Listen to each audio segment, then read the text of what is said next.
Welcome to Man Does Tech, where I solve the problems you didn't even know you had. In this video, I will explain how to copyright a document. First, ensure your work is eligible for copyright protection. This means it must be an original work of authorship fixed in a tangible medium of expression. For example, a written story or a piece of music. Facts, ideas, or systems themselves are not copyrightable, but the specific way you express them is. This foundational step is crucial before proceeding. Next, prepare your document and gather all necessary information. Make sure your document is in its final form, as changes after registration can be complex. You'll need the full legal name of the author, the title of the work, and the date of its creation.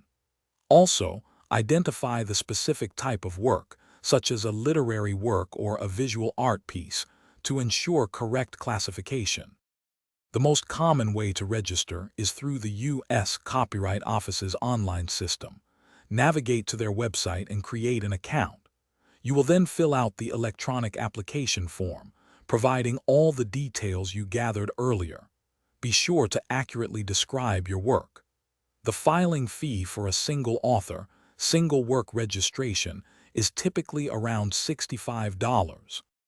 Finally, you must submit a deposit copy of your work. This is usually in an electronic file for online applications. Ensure the deposit copy meets the specific requirements outlined by the Copyright Office.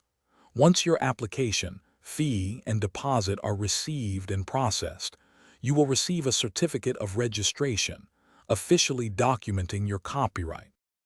Thanks for watching. If you found this helpful, don't forget to like and subscribe.